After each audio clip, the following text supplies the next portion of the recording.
Hey everyone, CCC Genesis here, and it's been a while since I made a video. I'm sorry. Last week I couldn't record, and so I decided just to do an uptake on Wanderers again, since it's been a while since I've done that too. So I've been on a little spree.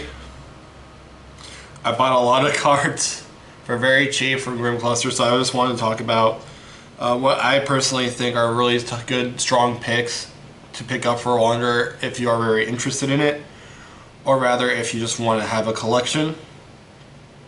I personally am a huge fan of Wanderer, and especially after watching jruler.net's Wandering About Wanderer video. I really wish this format got a lot more love. I honestly do. So I'm just going to talk about a few cards here. I'm missing Pumpkin Witch, sadly. Pumpkin Witch would be holding this spot right here, but I couldn't find her. So, for those who play New Frontiers only, Pumpkin Witch is basically Priscia, but as a Resonator. She's a 3 mana, 2 black, 1 void, 3/8. When this card enters the field, give all Resonators flying and swiftness until end of turn, so that would include herself, other Resonators that enter the field, every other Resonators currently on the field. So if you had an Incarnation deck, in your Incarnation deck, you're able to sack off Resonators, swing in more. So like if you're playing a deck sort of with like small creatures and then finish Cthulhu finishers like Yogg-Sagoth, Nyarlathotep, Hastur, you just swing over them, keep summoning bigger creatures by sacking out the smaller ones with the Incarnation effects. So that's what Pumpkin Witch basically does. She's an OTK machine, and I still think she should get banned in my opinion, but I actually haven't seen enough Wanderer games. I know that she's really heavily used in Wanderer Fox, and that's pretty much it. So Elvish Priest is a very strong card to pick up. More mana dorks has never been a bad thing. Having access to multiple green mana dorks, so you could play 3 and 3 or 4 and 4 and just have a bunch of small dorks just be able to ramp up to really big things. I mean, there is a thing called too much ramp, because if you only have ramp and nothing to do with the ramp, you sort of just lose on the spot. Oz is very strong. Oz searches for any 1-drop normal spell. Don't think of it as being able to tutor out any 1-drop spell in general, because I had people back in Grimm Cluster format tutor out Treasure Cat with Oz, when Oz can't search out Treasure Cat. He only searches out 1-drop normal spells. But yeah, Oz being able to search out Thunder, Lightning Strike, Charlotte Bear Magic, off the top of my head, Nameless Miss, Scorer Dark Alice, is extremely strong. So you're always able to have a little bit of advantage, able to search out any other 1-drop that you need, so you don't have to draw into it. So you don't actually waste a turn drawing into it either. Because I hate drawing into the 1-drops more than anything about past turn 1, past turn 2.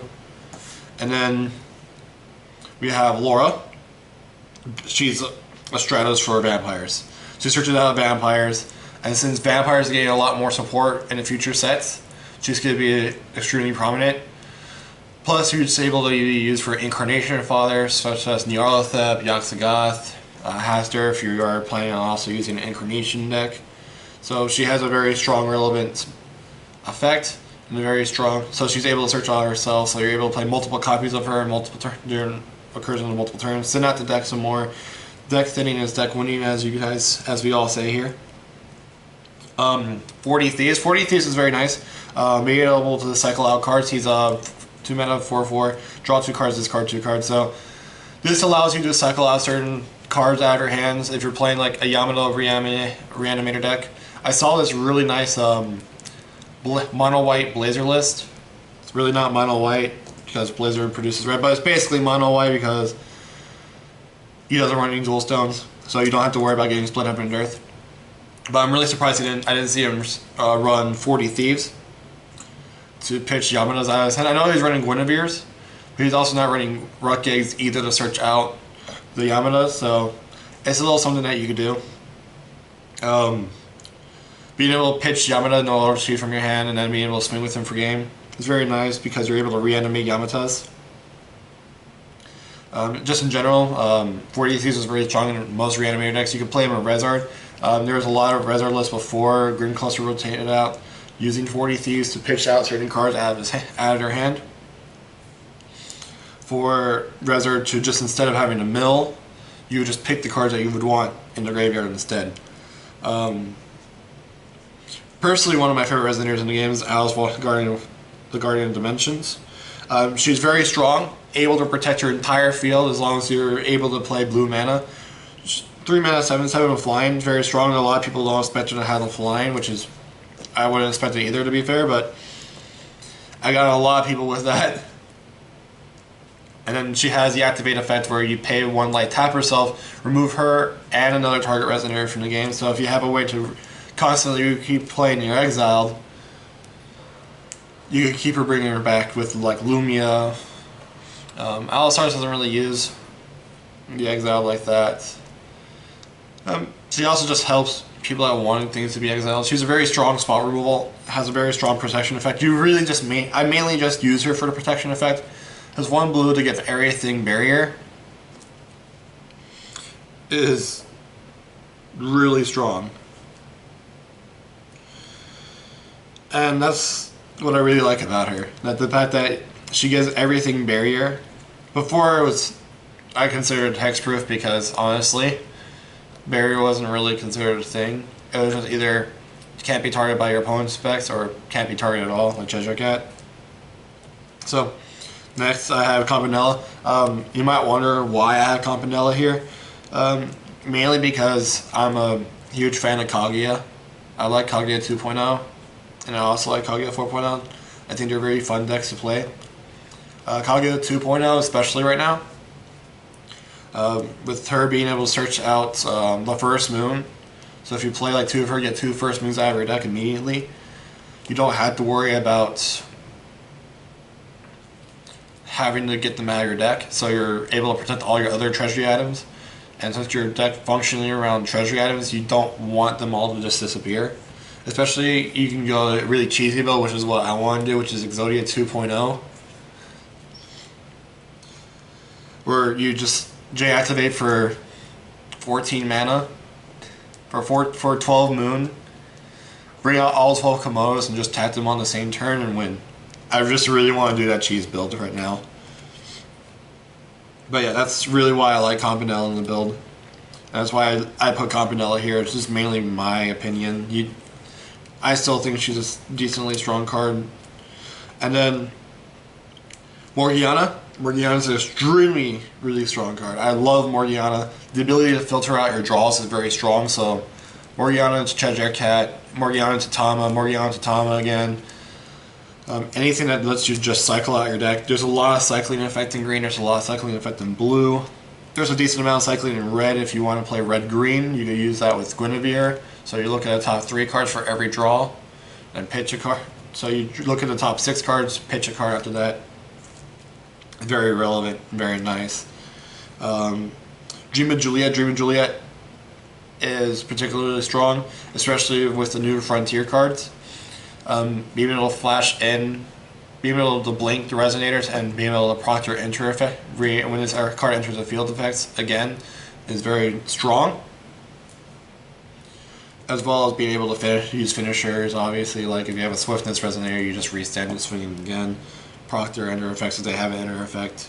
Like when this card enters a field effect, by the way, not like when it has text enter.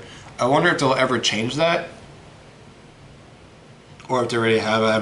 I need to read the comprehension rules again. If they have changed the keyword enter, but I'm pretty sure they haven't. If they have, please tell me. Please send me the comprehension rules on that because I would love to read up on that.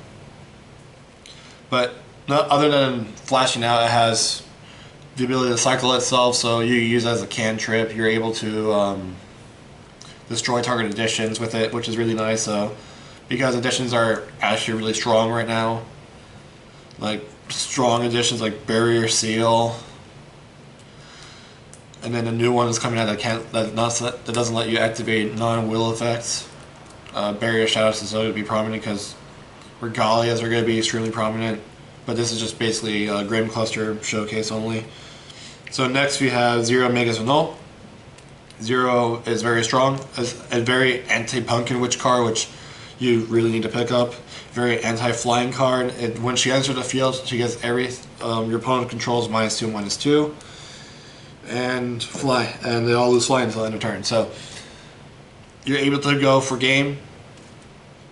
You're able to use her as a small chump blocker. You're able to use her as an anti-Pumpkin Witch card, which is very nice. It's still a really huge blanket effect, so whatever they bring out after they play Pumpkin Witch will still have a -2/-2 and lose flying effect, which is very nice. She has quick cast or instant, flash, whichever one you want to say. Overall, very strong card. You can combo with Void Blast, which is 2 black, 1 void. If you control her, it costs 1. It only costs 1 void, I believe, versus 1 black. I don't remember, but either way, it's basically another form of removal spell. Very cheap. It exiles the target creature. So if you want to have just a mono black control deck, go for it. If you want to have black red, I would say still go for it. So Fate Scene. Sorry, nah, I just skipped the entire 2 other cards. Suing me. Okay, so Blood Moon. Bloody Moon. So if you guys saw the tag match, you saw the power that Bloody Moon really has. Bloody Moon is a very strong card, especially in a format where everyone is running dual color stones or just special stones in general. Now, very little people are running basic stones. So being able to get rid of a basic stone, special stone, that you get to choose, by the way, is very strong. So you're able to get rid of a stone, then you're able to, like Genesis Creation it again, get rid of a stone, bring out a creature. You're able to slowly set them behind turns. I mean, yeah, Zeke's is still a very prominent card. Horn could probably be an extremely prominent card because if Bloody Moons are running rampant all over the place, it's going to be all over the place. So, Flames of Outer World. Flames of Outer World was the original Black Moonbeam. This card was basically there to kill J-Rulers back in the day for us. Because other than Thunder and Black Moonbeam, we didn't really have a way to actually kill J-Rulers. So rulers like Aldo was extremely prominent. Rulers like Aldo was extremely prominent back in the Control days, but then Baja Blast became a deck, and then Control was no longer being able to control, and aggro was just out of control. But yeah, I digress. Flames of Outer World is deal 800 damage, so that can't be responded. So you could combo it with like Valentina 3.0, dealing 1,000 damage that can't be responded to. The 200 prior to it can be responded to, but the 800 prior after cannot be responded to. So it would be 1,000 damage to a Resonator. It's extremely strong. You're able to one shot a hook. You're able to nearly kill a Blazer, I suppose. No, well, you're able to kill a new Blazer. You can't kill the old Blazer, which I also need to get. Oh, don't worry, I'll get more cards later on, but still, like, yeah, it's still a very strong card. Another way to remove rulers, another way to remove resonators are very problematic. That can't be responded to. It's very nice. Sorry, guys. I didn't really get much sleep. So, Fate Scene. I gotta drink some water, I'm sorry.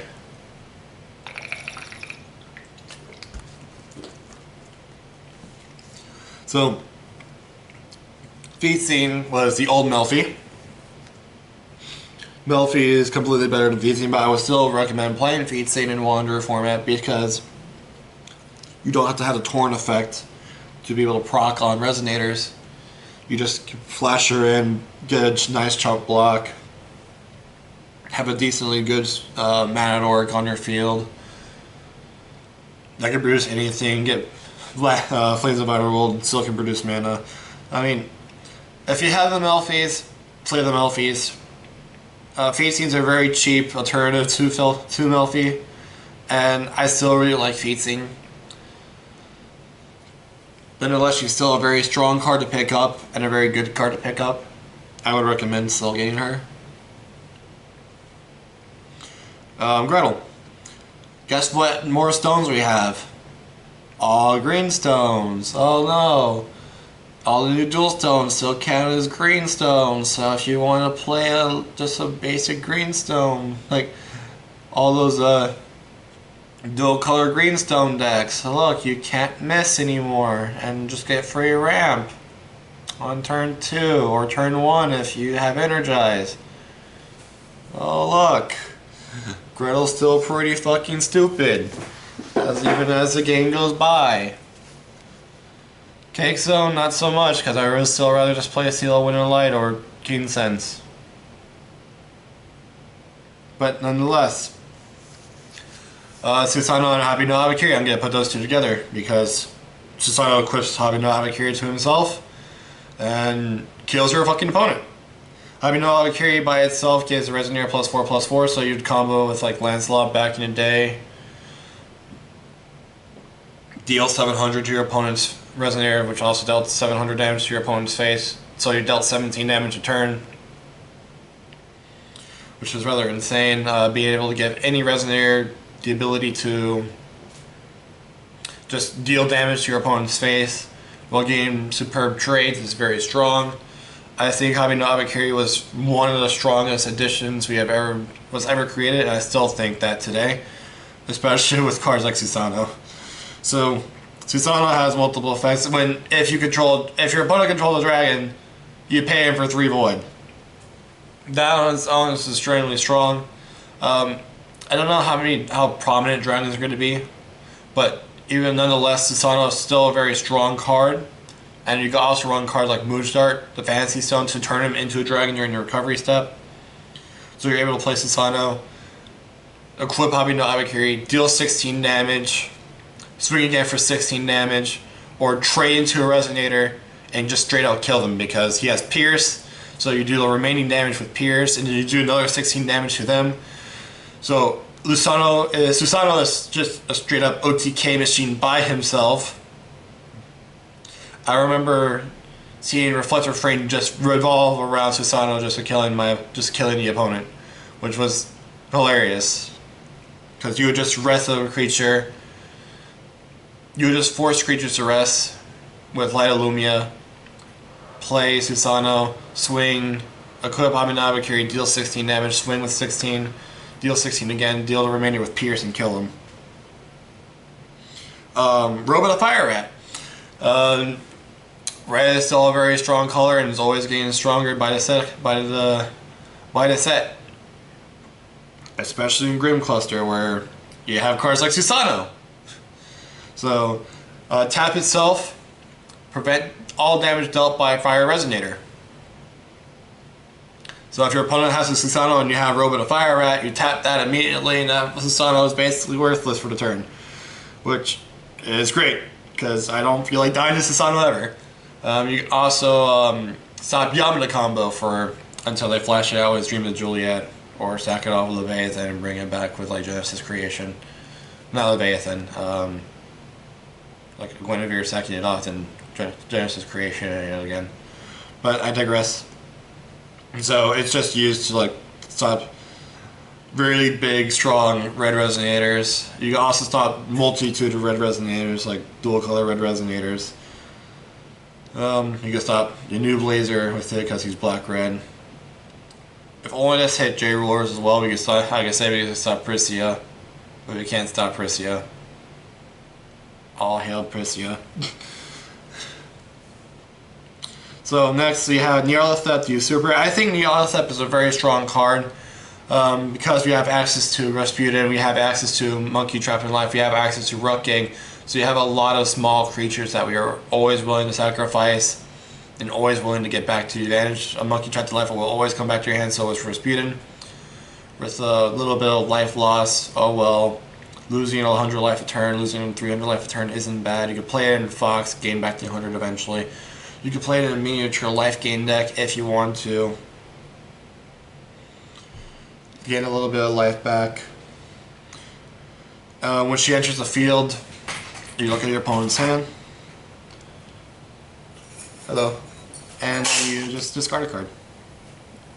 It doesn't matter what kind of card it is, you just discard it. Very strong in like formats like Epic Story, where you can just keep doing this effect multiple times, so you're able to keep blinging it out, blinging it in, resurrecting it. Because Genesis, Epic Stories in Genesis had the when this card enters the field clause, because that's how the fans made it. Next we'll go to Law of Silence. Law of Silence is escape your opponent's turn basically. Early game this is very strong against aggro, late game is strong against control because you don't want your opponent to respond to your play, so you can potentially kill them that same turn. I had turns where I wanted to Alice World, but I got Law of Silence and I just lost the next turn. So, very strong card, still a very respectable card that you should be playing around, but sometimes you just can't, right?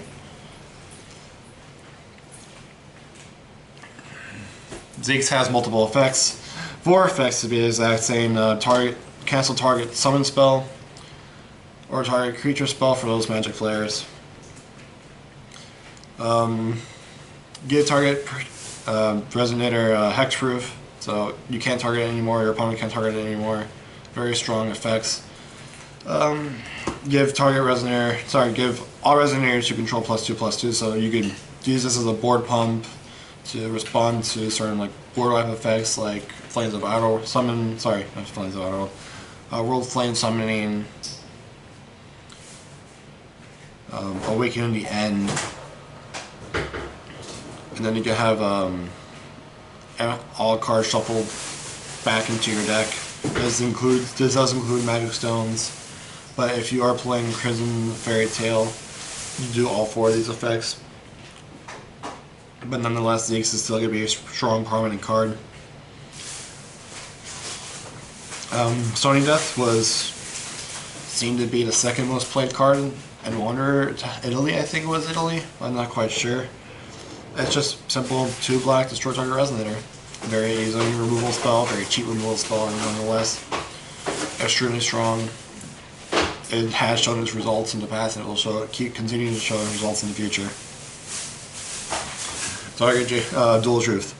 Dual Truth is one of my personal favorite cards in the game. I honestly love the battle combat system, to where you could just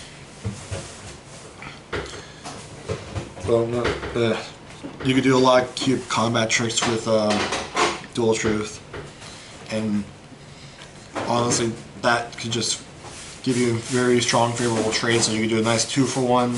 You can do really strong game-winning plays like killing, swinging, they don't block it, kill J-Ruler if your creature's big enough to do it, or kill like smaller creatures that are trying to block other smaller creatures that you control. So you get a lot more favorable trades. And then we'll go into Crime and Punishment. Crime and Punishment is a very strong card. Deal X amount of damage to target J/Resonator that dealt damage this turn, so you can straight up kill Prestia with this, Izanagi's. This is basically a easy chill spell that can be played around, but obviously if they're playing around it, that's good for you. That's also good for them, because they have quite a good experience with this card. Obviously the attack order when you're playing against red control is smallest to biggest, because the second you swing with the biggest, you're just going to kill it immediately, and you don't have to worry about having to take the smaller stuff. You can just block the rest. And Treasure Cat being probably still one of the best Wanderer cards, one of the best Grimm cards still released. Draw 2 cards, put 1 to the top of the deck, so it's always able to filter your hand, always able to give you a net 1.